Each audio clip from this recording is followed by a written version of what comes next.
Hi అండి, hello, నమస్తే. అందరు ఎట్లున్నారు? మంచిగున్నారా? ఈరోజైతే బేజా ఫ్రై ఎలా చేయాలో చూద్దాం. ఫస్ట్ ఒక గిన్నె పెట్టేసి దాంట్లో ఆయిల్ వేసి హీట్ అయిన తర్వాత ఆనియన్స్ వేయాలి. అలాగే పచ్చిమిర్చి కూడా వేసేసి మంచిగా ఎర్రగా వేయించుకోవాలి.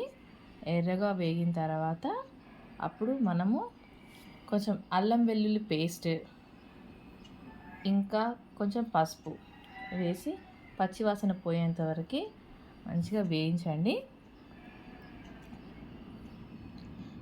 మంచిగా వేగిన తర్వాత దాంట్లోనే ఆల్రెడీ కడిగి పెట్టుకున్న ఈ బ్రెయిన్స్ని వేసేయాలి. మేమైతే 2 బ్రెయిన్స్ తీసుకున్నాము. ఆ 2 బ్రెయిన్స్ని మంచిగా కట్ వేసిన తర్వాత మంచిగా కలుపుకోవాలి. అవి సేమ్ కోడిగుడ్ల కూరలాగా అయిపోతుంది యాక్చువల్గా మీకు.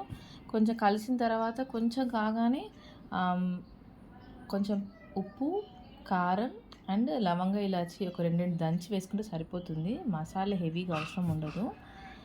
వేసిన తర్వాత మంచిగా కలిపేసుకొని మూత పెట్టుకుంటే తొందరగా ఉడికిపోతుంది, సేమ్ లైక్ ఎగ్ కర్రీ.